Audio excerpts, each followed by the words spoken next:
I'm going to start with some metrics just to provide context of what we're going to be talking about. So the world population is reached 8.2 billion. So just to put that in perspective, that's an 8 and a 2 and 8 zeros. How many of these people do you think get admitted to a hospital? I mean, at some point in their lives. It's more about how many of them get admitted every year to a hospital. So 5 to 10% of these people, not all of them, some people get admitted a couple times maybe, unfortunately for them, get admitted to a hospital every year. So that give or take 700 mil, that's a lot of people. So what is this telling us? So see, we have more than 10 patient admissions in a hospital per second, okay? In Australia, the last 2024 metrics telling us that around 12 million people get admitted. Again, not the same, not 12 different million people, but that's around almost half of the population, okay? What this is telling us? It's telling us that the need for healthcare is very high.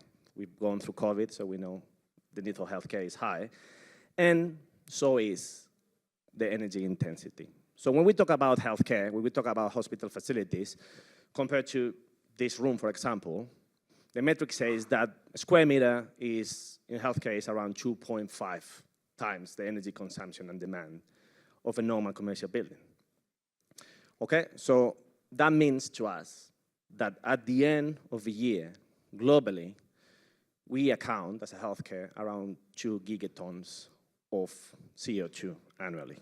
So 514 coal-fired power plants doesn't really say much. We can't put that in perspective. So if we put that in perspective, if healthcare was a country, it would rank 5th in emissions just after Russia. Okay, 5th in the world just to healthcare, which is a confronting metric for us because the main mission of healthcare is to look after the health and the well-being of population.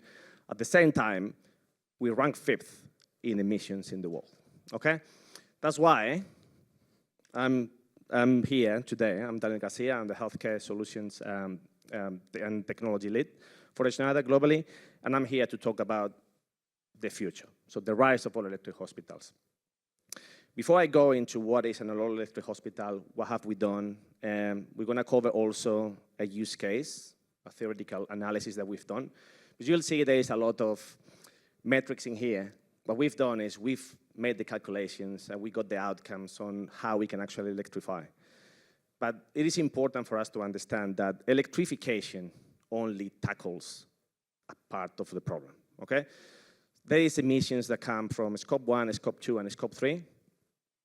Scope 3 is around 70% of healthcare emissions. Electrification will tackle Scope 1 and potentially Scope 2, which means today, we are not going to be talking about the other 70% that are there, okay? But electrification is needed. Why? Because it prepares us for the future. And it makes our facility to become, I like to say this, cooler. If you go to a place and you say, you know, I have 15 MVA of diesel generators in my facility, that doesn't sound cool. If you go and say, we're fully green, we are electrified, we have on-site solar, we have hydrogen, we're working to electrify. That's pretty cool. It's cool. I would like that to be my story, okay? So we are looking now at what are the sources of this? What is the size of our problem when we talk about electrification? So we have all these loads that come in a hospital. We have this, and we want to see what are the big pies or the big parts of the pie, let's say. So we have 70% of our energy demand is driven by these three. There's two in the pie. It's heating, hot water, domestic hot water, and our HVAC equipment, okay? So if we look at this, how many do you think are powered by fossil fuels here in Australia? So you look at this, we say 35% of our operations rely on fossil fuels. That doesn't look too high, does it? That's Scope 1. So that is fuel that you burn on site in the hospital. But you buy electricity from the grid also. So what happens in Australia? According to 2024, 65% of our grid, and again, South Australia, Tassie, there's places in Australia that are cleaner, but globally, in Australia, 65% of our grid is powered by fossil fuels, okay? So if we revisit our pie, suddenly 35% becomes 78%. So that is our problem. So what we're trying to do here is, for healthcare facilities, if I am driving, I'm driving my hospital, and I say, I want to ask myself, what can I do? What is in my control to tackle this? Okay, so we can make that decision. So we're at an energy crossroad, and we have to make the decision. Do I want to be the one, the smoky one, or do I want to be the cool kid that's got green energy, that's electrified, that's prepared for the future, okay? So let's have a look at those 4 big pillars that we have there of what an all-electric hospital is. So the first component is, an all-electric hospital is electrified. Imagine if it wasn't. So we have to electrify. We have to remove our scope 1. It's under our control. So what we can do is look, and we're going to see it soon. So we can remove anything that burns fossil fuels in our hospital, okay? Necessarily have to be digitalized. What do we mean by this? What we mean is, for this to work, we're going to have to simulate different electrification scenarios. So we're going to need digital tools to help us understand what happens when I electrify my heat pumps, my boilers, and I put heat pumps. How is that going to impact my electrical infrastructure? What is the best design? So we need digital tools for this. It has to be integrated. We need the systems to communicate, to share metrics, to understand in real time what other sources, what other loads are doing in the hospital. And we need to be able to automate them. What do we mean by this? There's a power outage. We're going to have to load shed parts of the loads, okay? So automatically, our hospital needs to be able to understand which loads are not critical, which loads are not essential. Let's load shed those.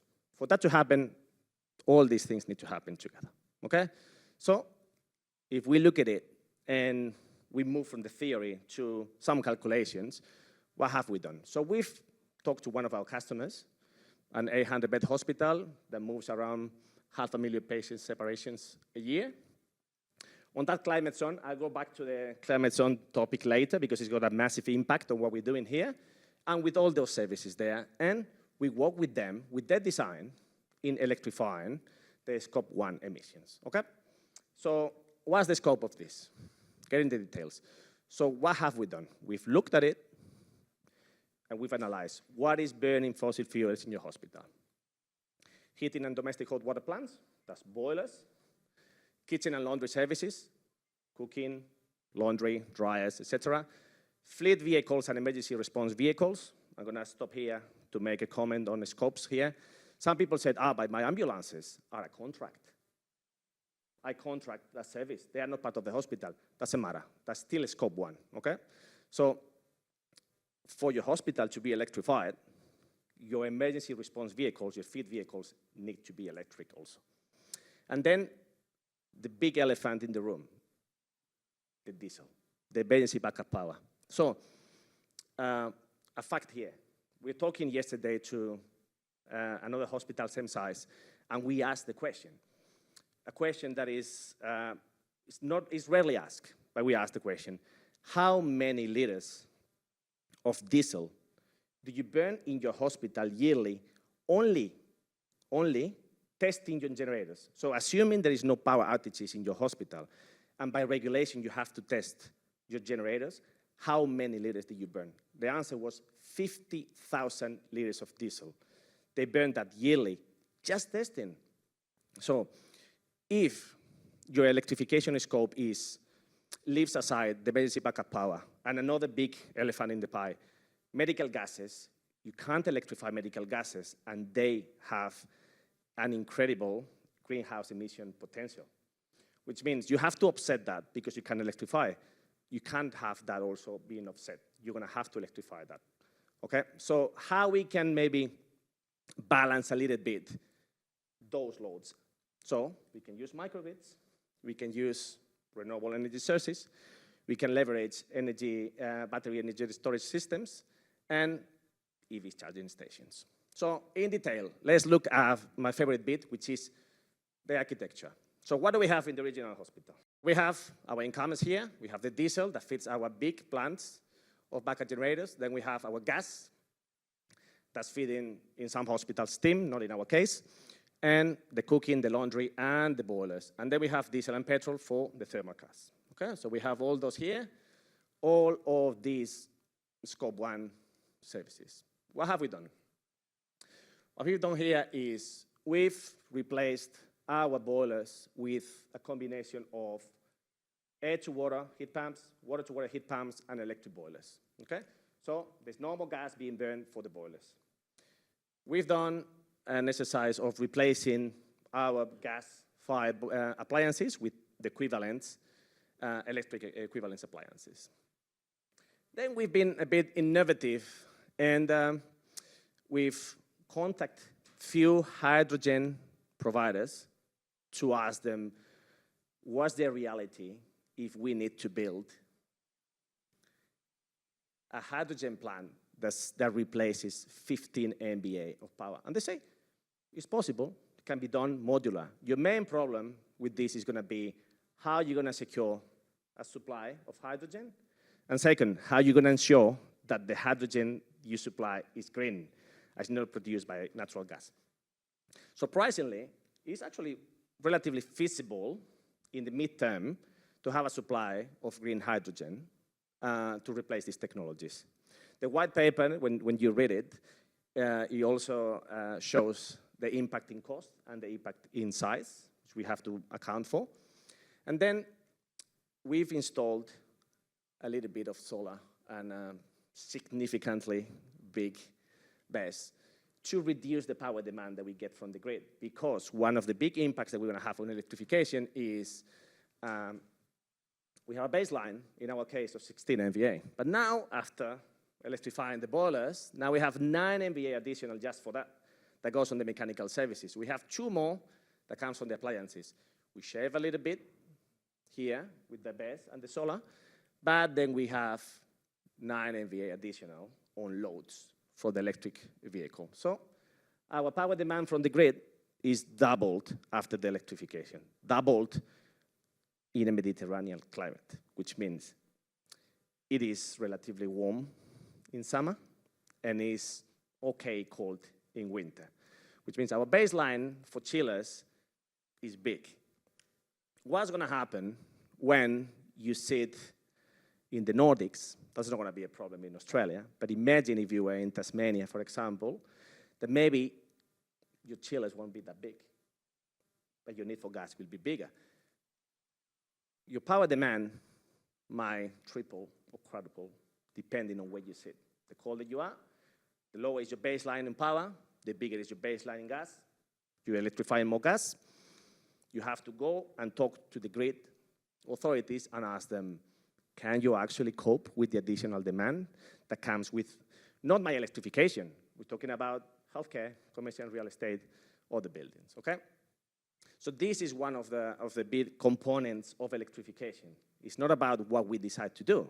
There's a number of factors like technology. There's a number of other factors that account for that. So we don't know if every region is gonna be able to cope with that. So what do we need to do differently if we want to electrify? There's a few things we can do. The first one, and we're not talking about this today, is consume less power. Rationalize the use of energy. So before we make a decision of say, I have 18 megawatt of heating power, boilers, run an analysis and check, do we need that? It was designed, the hospital was designed 10 years ago. Do we need those 18? Do we need 15? Do we need 12? How much do we need? Can we optimize the use of that energy? Can we reduce our baseline of consumption before we decide to replace our fossil fuel power sources into something that's electrical? So the first step. The second one is we have to create more power on site, ideally clean. Why? There's a dependency on the grid. So if the grid can cope with double, maybe it can cope with 1.6. So we just have to make up for the difference And remember, we just have to prepare our infrastructure. Nobody's asking, oh, electrify tomorrow. You can prepare a plan, and in 10 years' time, the grid might be ready for that. And then we have to be able to control those energy sources. We talked about that before when we discussed automation. So we need to be able to, if we move from having the grid and the emergency backup power. Now you're going to have the grid, the solar, batteries, potentially hydrogen. You're going to have multiple sources that are going to have to be coordinated. We need to know when we can discharge the battery, when we have to charge it, when our capacity is telling us that our power demand is going to overshoot our capacity. So we need to be able to manage that. Okay? So those are the three key components of the electrification. So before I move, I have a few takeaways from today's session. First one there is grid is a key factor. So you've got your design. You know, I'll be in the Nordics. My capacity is going to shoot up 5 times. You can't just electrify without going and asking the grid, can you supply the power demand I need after electrification? Digitalization is an enabler. I'm going to stop a little bit here on that specific point. Why? One of the key bits that are going to happen is you need real-time metrics on what's happening in your production, in your loads, in your capacity. A good example is it's not the same. It's not the same if your hospital is at 80% capacity in terms of admissions. So you have 800 beds, you have 700 admissions, 700 patients going through surgeries, inpatient services, allied health, etc. That's a metric that's going to tell your system some hints on how it's going to be your power capacity and your power demand. It's not the same if it's St. Patrick's. St. Patrick's was yesterday, right? It's not the same if your hospital system knows that St. Patrick's. Why? What do we do in St. Patrick's? We drink. What happens when people drink? There's fights and there's problems. So what happens in a hospital? Your emergency department goes through a number of admissions of people. If your system knows that, looks like a funny metric, but if your system knows that, your system will know that you're likely to have an increase on power demand on specific dates. The Boston Marathon, St. Patrick's weekend, the Adelaide 500, all those factors impact that. Digitalization enables us to account for those external factors and predict this is going to be my capacity, this is going to be my admission, this is going to be my load, and prepare my infrastructure to be ready for those things. And then the last one is technology availability. You can't plan for 24 MVA of hydrogen if the country is not investing in hydrogen. At some point, you're going to need a supply, the same that you have with natural gas. So a pipe that you can connect to hydrogen. If you're not going to have that, we can't electrify our diesel gen sets with hydrogen. If you don't have room to build a building to host 75 megawatt hour of batteries, you can't replace diesel generators with batteries because you don't have where to put them.